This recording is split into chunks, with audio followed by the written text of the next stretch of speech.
Praise the Lord. மத்தேயு 5வது அதிகாரம் 6வது வசனம். நீதியின் மேல் பசிதாகம் உள்ளவர்கள் பாக்கியவான்கள், அவர்கள் திருப்தி அடைவார்கள். நீதியின் மேல் பசிதாகம். நீதினா என்ன நம்ம பார்ப்போம். ஆதியாகமத்தில் பார்ப்போம். ஆபிரகாம் சோதம் குமார பட்டணத்தை ஆண்டவர் அழிப்பேன்னு சொல்லிட்டு ஆபிரகாம்கிட்ட சொல்லுவார். ஆபிரகாம் ஜெபம் பண்ணுவார். ஆண்டவரே 10 நீதிமான்கள் இருந்தால் இந்த சோதகுமார பட்டணத்தை நீங்கள் அழிக்க மாட்டீங்களான்னு சொல்லிட்டு அவர் அப்படியே கேட்பார். 30 கேட்பார், அப்புறம் 10க்கு வருவார். அப்படி கேட்குறப்போ அந்த 10 நீதிமான் கூட அந்த சோதகுமார பட்டணம் இல்லாததுனால தான் சோதமகுமார பட்டணம் அழிக்கப்பட்டது. அப்படி இருக்க இந்த நாட்களில் ஒரு நீதிமானாக ஒரு மனுஷன் வாழ்ந்தானா அவங்க குடும்பம் காப்பாற்றப்படும், அவன் இருக்கிற பகுதி காப்பாற்றப்படும், அவன் இருக்கிற தேசம் காப்பாற்றப்படும். அப்படியே இந்த நாட்களில் நீதி எங்கேயுமே கிடையாது. எங்கே பார்த்தாலும் நீதி கேடு தான் இருக்க தவிர நீதி கிடையாது. அப்படின்னா நீதினா என்ன அப்படின்னு சொல்லிட்டு பார்த்தோம்னா பைபிளில் சொல்லுது. சங்கீதம் 15வது சங்கீதத்தில் பார்த்தோம்னா அது நீதியை பற்றி சொல்லும்.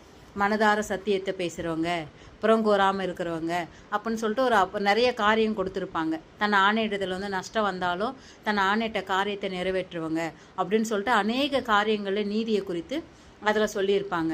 அப்படி தான் நாமளும் இந்த நாட்களில் நீதியாக நம்ம நடந்துக்கிட்டோம்னா நம்ம காப்பாற்றப்படுவோம், நம்ம குடும்பம், நம்மளை நம்பி இருக்க குடும்பம் காப்பாற்றப்படும், நம்ம தேசம் காப்பாற்றப்படும், நம்ம இருக்கிற பட்டணம் காப்பாற்றப்படும். இந்த நாட்களில் கர்த்தர் நீதியாக யார் இருக்காங்கன்னு தான் நீதிமான்கள் மேலே தான் கர்த்தருடைய கண்கள் நோக்கமாக இருக்கிறது. ஒருவரையும் காணன்னு தான் ஆண்டவர் இந்த நாட்களில் அங்கலாய்க்கிறார். நம்ம ஆண்டவர் விரும்புகிற நீதியை செய்கிறவர்களா இந்த நாட்களில் மாறும்படியாக, நம்மளிடத்தில் நீதிகேடு காணப்பட்டால் தேவன் அவர் ரத்தத்தினால் கழுவும்படியாக நம்ம தேவனிடத்தில் ஜெபம் பண்ணும்போது கர்த்தர் நம்ம ஜெபத்தை கேட்டு நம்ம இடத்துல குறைகளை மாற்றி நம்மளே ஒரு நீதிமான ஆண்டவர் இந்த நாட்களில் மாற்றுவார். அதனால் நம்ம ஆண்டவர் சமூகத்தில் முழங்கால் படிட்டு ஜெபிப்போம். சர்வ வல்லமையுள்ள என் தேவனாகிய கர்த்தாவே, இந்த வேலைக்காக நாங்கள் நன்றி செலுத்துகிறோம். அப்பா, வசனம் சொல்லுகிறது, நீதியின் மேல் பசிதாபம் உள்ளவர்கள் பாக்கியவான்கள், அவர்கள் திருப்தி அடைவார்கள் என்று எழுதியிருக்கிறதே. அப்படியா இந்த நாட்களில் ஆண்டவரே, நாங்கள் ஆண்டவரே நீதி மேல் ஒரு பசிதாகம் உள்ளவர்களா நீதி செய்கிறதில் நாங்கள் ஒரு ஆண்டவரே நடந்து கொள்ள கர்த்தர் எங்களுக்கு அனுகிரகம் செய்துள்ளபடியாய் நாங்கள் ஜெபிக்கிறோம்.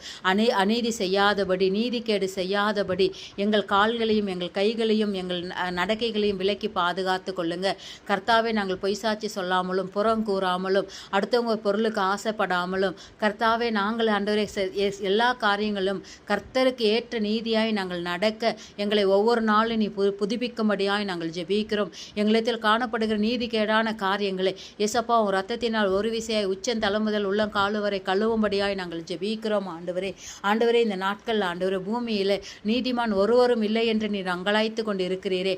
அப்படியாய் ஆண்டவரே தேவன் தேடுகிற நீதிமானாய் ஆண்டவரே எங்களை மாற்றும்படியாய் நாங்கள் ஜெபிக்கிறோம். இதை பார்க்கிற ஒவ்வொருவரும் ஆண்டவரே தேவனுக்கு பிரியமான நீதி எது என்று ஆண்டவரே வேதத்தில் ஆராய்ந்து அதன்படி நடக்க ஆண்டவரே ஒவ்வொருவர்களுக்கும் நீங்கள் அனுகிரகம் செய்தருளும்படியாய் நாங்கள் ஜெபிக்கிறோம். தேவனே நீர் அப்படியாய் ஆண்டவரே ஒவ்வொருவரையும் ஆண்டவரே நீர் பயன்படுத்துவதற்காக நன்றி ஆண்டவரே. ஒவ்வொருவரையும் பரிசுத்தப்படுத்தி உமக்கேற்ற நீதியில் நடக்க செய்வதற்காக நன்றி செலுத்துகிறோம். எங்களிடத்தில் உங்கள் உச்சந்தலை முதல் உள்ளம் காலு வரை எங்களை கழுவுங்க ஆண்டவரே. நாங்கள் நீதிக்கேடு செய்த காரியங்களை மன்னியும் ஆண்டவரே. சகேவு சொன்னது போல ஆண்டவரே, நாங்கள் யாரத்தனையால் ஆண்டவரே 2 அத்தனையா வாங்கியிருந்தால் நாங்கள் 4 அத்தனையா திருப்பி அவர்களுக்கு செய்த ஆண்டவரே என் தேவனுடைய நீதியை நாங்கள் நடக்க ஆண்டவரே எங்களுக்கு அனுகிரகம் செய்தருளும்படியாய் நாங்கள் ஜெபிக்கிறோம். தேவனே நீர் அப்படி செய்வதற்காக நன்றி செலுத்துகிறோம். எங்கள் மீட்பரும் இரட்சகருமா இயேசு கிறிஸ்துவின் நாமத்தில் வேண்டி ஜெபிக்கிறோம். எங்கள் ஜெபங்கேளும் பரலோக பிதாவே. ஆமேன்.